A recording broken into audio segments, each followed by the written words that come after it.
ये तो मैं अपने मायके से लाई हूँ। रजनी बहू, जरा वह नया टी सेट निकाल देना। शाम को चाय पर मेरी कुछ सहेलियां आने वाली हैं। रजनी की सास हेमलता जी ने सोफा ठीक करते हुए कहा। रजनी ने तेज आवाज में पूछा, वही वाला टी सेट जो मैं अपने मायके से लाई हूँ? हेमलता जी को पता था रजनी की यही आदत है। वह समझ चुकी थी कि वही टी सेट निकलवाना है, पर उसकी एक बार आदतन गिना जरूर देती है। हेमलता जी ने हामी भरी और काम में लग गई। शाम को हेमलता जी की सहेलियां आई और उन्हें टी सेट का डिज़ाइन बहुत पसंद आया। रजनी ने तपाक से कहा, यह तो मैं अपने मायके से लाई हूँ। सोसाइटी में भजन संध्या थी।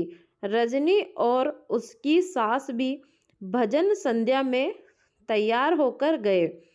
एक पड़ोसन ने कह दिया कि हेमलता जी, आपकी साड़ी बहुत सुंदर लग रही है।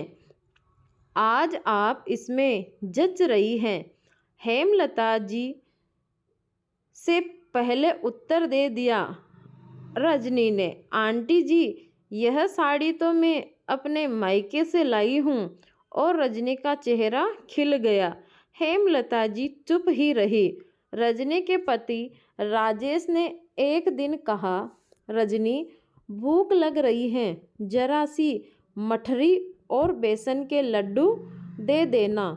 रजनी, जो 2 दिन पहले ही मायके से जाकर आई थी, उसने प्लेट में लड्डू और मठरी रख दी। राजेश ने तारीफ करते हुए कहा, वाह, कितनी स्वादिष्ट लड्डू हैं और मठरी भी कितनी मुलायम है, मज़ा आ गया। रजनी के ने मुस्कुराकर कहा, यह तो मैं अपने मायके से लाई हूँ।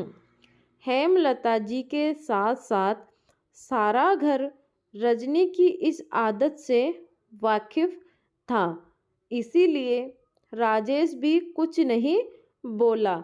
कुछ दिनों बाद रजनी के ननद ननदोई रहने के लिए आए। हेमलता जी ने रजनी से फिर नई चादर बिछाने को कहा। आदतन रजनी ने फिर पूछा, वही चादर जो मैं अपने मायके से लाई हूँ? यह पूछते वक्त रजनी का चेहरा खिल जाता था। स्वभाव से रजनी अच्छी थी, सुंदर और सुशील थी। बस उसकी यह आदत हेमलता जी को शुरू में अच्छी नहीं लगती थी, पर अब उन्हें भी यह सुनने की आदत हो गई है। रजनी के मन में कोई पाप नहीं है था, ना ही वह ससुराल वालों को नीचा दिखाना चाहती थी। चाहे चीज मायके से आई हो, पर पसंद उसकी होती थी और वह उसके मायके के बाजार से आती थी, इसीलिए वह तारीफ सुनकर बहुत खुश हो जाती थी। घर के लिए नई चीज लाना, घर को सजाना रजनी को बहुत पसंद था। वह जब भी मायके जाती थी, मम्मी नगद रुपए देती थी। वह उन्हीं रुपयों से घर के लिए सामान खरीद लाती थी, क्योंकि पैसे मायके के होते थे तो नाम भी मायके का ही हो जाता था। रजनी मायके जब भी जाती थी, उस पर जिम्मेदारी का बोझ नहीं रहता था, तो वह वहाँ से जी भर के शॉपिंग करके लाती थी।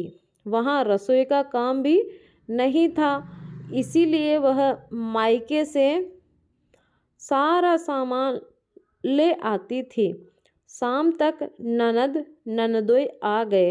ननद ने पलंग पर बिछी चादर देखकर कहा, भाभी, चादर तो बड़ी सुंदर है बिछाई है, कलर और कपड़ा भी शानदार है। रजनी खुश हो गई और बोली, दीदी यह तो मैं अपने मायके से लाई हूँ। रजनी की ननद भी अपनी भाभी की इस बात से वाकिफ थी, इसीलिए ननदोई जी को यह अटपटा लग रहा था। उन्हें मजाक करने की सूझी। उन्होंने रजनी की 6 महीने की गुड़िया को गोदी में उठाया और उसके साथ खेलने लगे। रजनी रसोई के काम में व्यस्त थी। ड्राइंग रूम में ससुर जी, हेमलता जी, पति राजेश और ननद भी बैठी थी। नंदोई जी ने गुड़िया की तारीफ करनी शुरू कर दी। रजनी भाभी, आपकी बिटिया तो एकदम परी जैसी है, कितनी सुंदर है। इसका रंग भी गोरा है, होठ भी गुलाबी हैं, बाल भी इतने घने काले हैं। ननदोई जी के मुंह से इतनी तारीफें सुनकर रजनी ने आदतन बोल दिया, यह तो मैं अपने मायके से लाई हूँ। रजनी ने कहा तो सभी ठहाका मारकर हंसने लगे और अपनी बात का मतलब समझकर रजनी शर्म से पानी पानी हो गई। हेमलता जी ने बोली, बहू यह गुड़िया तो ससुराल की है, तुम अपने मायके से नहीं लाई हो। उस दिन के बाद रजनी की यह कहने की आदत छूट गई कि यह तो मैं अपने मायके से लाई हूँ। दोस्तों, अगर आपको यह कहानी अच्छी लगी हो तो वीडियो को ज़्यादा से ज़्यादा शेयर करें। अगर आप चैनल पर नए हो तो चैनल को ज़रूर सब्सक्राइब करें। धन्यवाद।